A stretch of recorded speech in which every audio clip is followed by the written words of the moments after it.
Proklamasi yang terjadi pada tanggal 17 Agustus 1945 merupakan tonggak penting dalam sejarah bangsa kita.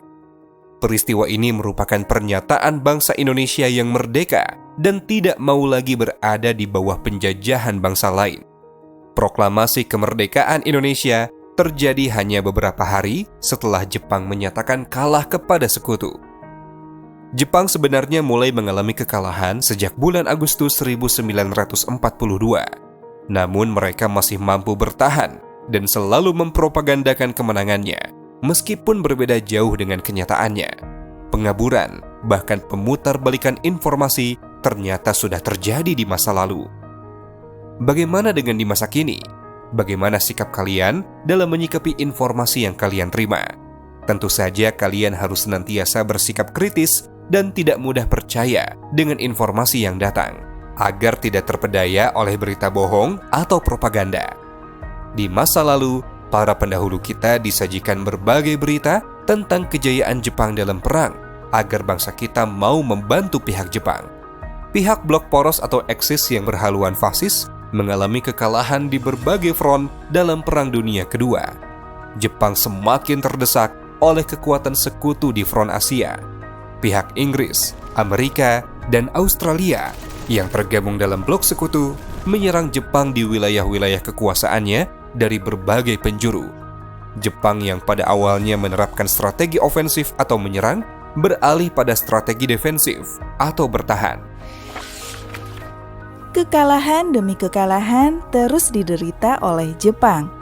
Oleh karena itu, Jepang kemudian menjanjikan kemerdekaan bagi bangsa Indonesia dan mengizinkan bendera Indonesia berkibar, serta lagu Indonesia Raya dikumandangkan agar terus mendapat bantuan dan dukungan dari rakyat Indonesia. Seperti yang kalian pelajari di bab sebelumnya, Jepang bahkan membentuk BPUPK dan PPKI untuk mempersiapkan kemerdekaan Indonesia.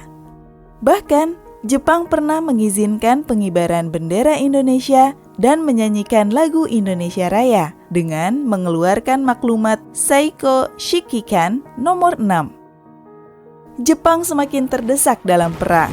Banyak armada perangnya yang dikalahkan oleh sekutu, baik di sekitar Pasifik maupun di wilayah Asia Tenggara.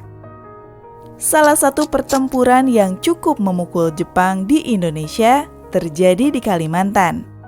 Tarakan, yang merupakan wilayah pertama yang dikuasai Jepang di Indonesia pada tahun 1942, diserang oleh pihak sekutu.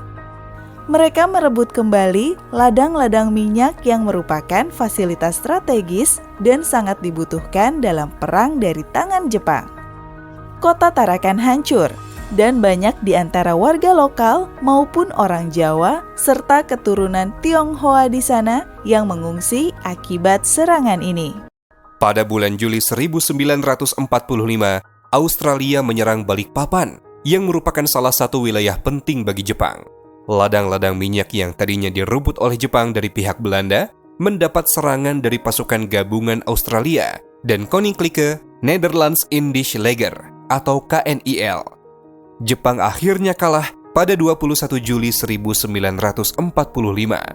Serangan itu tidak hanya menghancurkan pertahanan Jepang, tetapi juga menambah beban dan kesengsaraan bagi rakyat.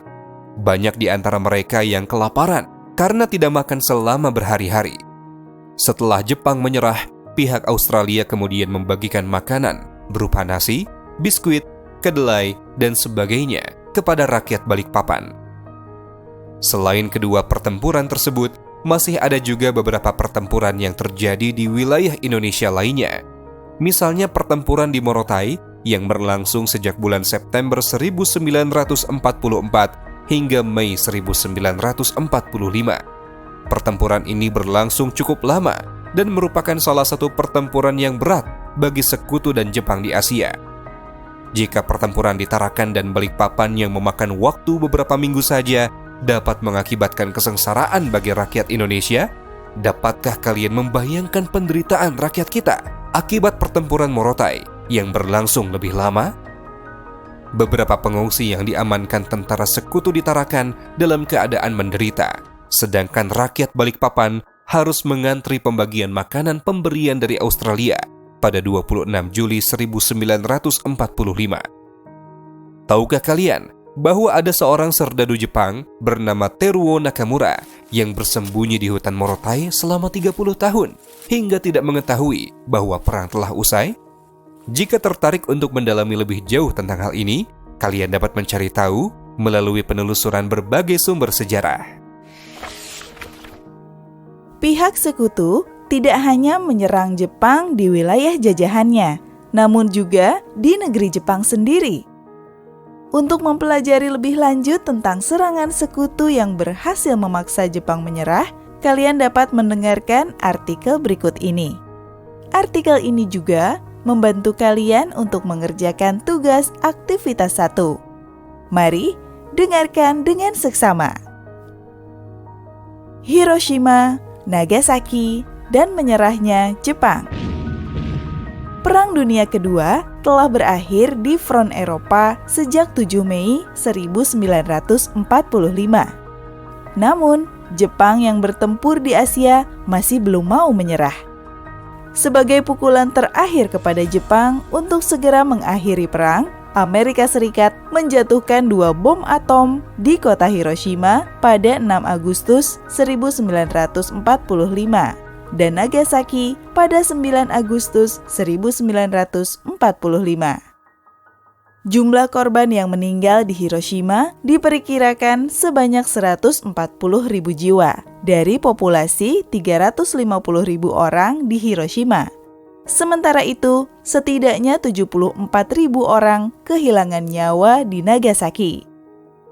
Radiasi yang dilepaskan bom ini menyebabkan ribuan orang meninggal dalam hitungan minggu, bulan, dan tahun sejak peristiwa tersebut.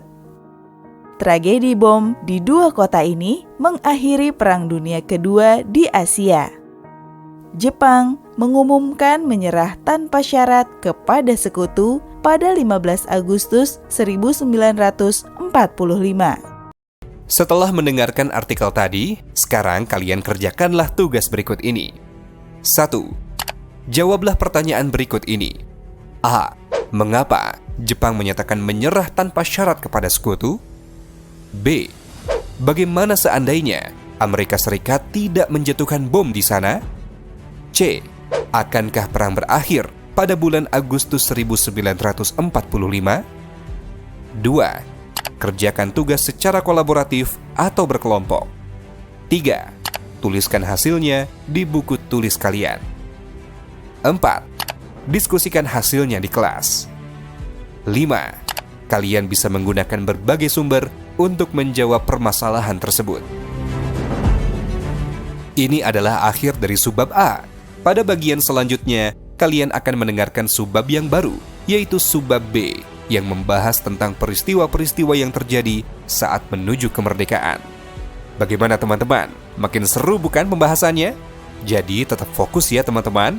Sampai jumpa!